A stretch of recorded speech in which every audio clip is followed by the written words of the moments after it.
c'est jamais apparent en premier coup. Qu'est-ce qui arrive typiquement, c'est que je vais déposer mes mains sur un instrument dans mon studio et voir où l'énergie va me guider. Parfois, j'entends une mélodie, parfois j'entends des sons, mais c'est le texte en premier qui va ouvrir la porte à la musique et ensuite l'arrangement qui se développe alentour. Ces chansons proviennent de discussions qu'on a, moi et Bradfield.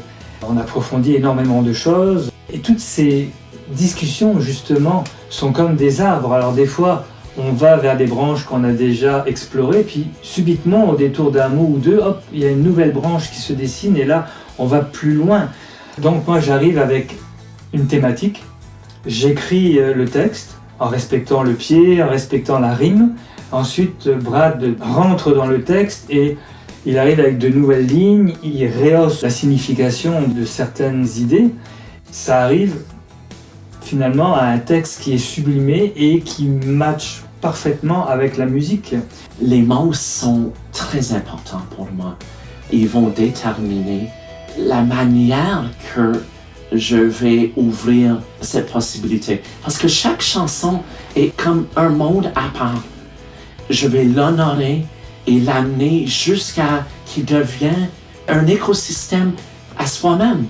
C'est-à-dire, il y a les mots, il y a la vibration que les mots portent, et ensuite les instruments qui vont l'habiller, l'arrangement, et finalement ma voix qui vient encadrer le tout. Alors, c'est comme une toile. Je suis un peintre sonore finalement. J'approche une chanson comme une toile. Et c'est pour ça que j'ai toujours une grande appréciation pour les peintres. C'est un monde qu'on va regarder et apprécier et co-créer avec, co-exister avec pour peut-être des années à venir. Alors, pour moi, la chanson devient un moment éphémère dans le temps qui va exister peut-être pendant des années, même après mon départ de ce monde. Alors, je veux le rendre aussi magnifique et aussi parfait que mon talent et mes propres limitations le permettent.